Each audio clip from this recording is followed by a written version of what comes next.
Hello hello my wonderful friends आपण मन स्वागत अभिनंदन। आपण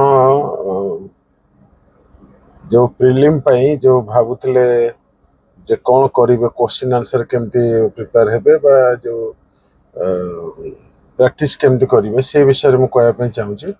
जे प्रिलिम्स पई आपण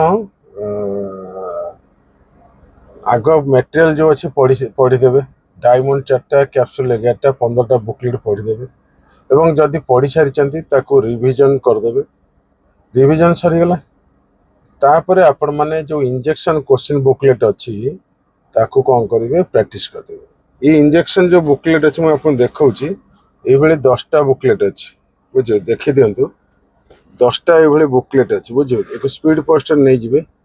10टा बुकलेट अच्छी कथा हूँ कौन कि आपण एमती भी करें माने डायमंड कैप्सूल पढ़ा सांगे सांगे पढ़ा सहित आप प्रैक्टिस करेंगे। यार एक्सप्लेनेशन मतलब डिटेल एक्सप्लेनेशन अच्छी बुझे डिटेल एक्सप्लेनेशन अच्छी।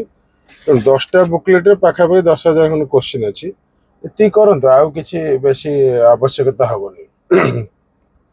आ गोटे कथा है जो मैंने भावुं जे प्रिलिम रे मोर बार बार फेल होची बा असुविधा होची मु समस्त कहया चाहूँगी जे आपण क्वेश्चन प्रैक्टिस करूना मटेरियल तो पढ़ी क्वेश्चन प्रैक्टिस करूना बोली यही प्रोब्लेम टा आज्ञा फेस कर बुझीपार। तेणु क्वेश्चन टा जिते प्रैक्टिस करेंगे सेते आपण माने बेनिफिट पाइबे।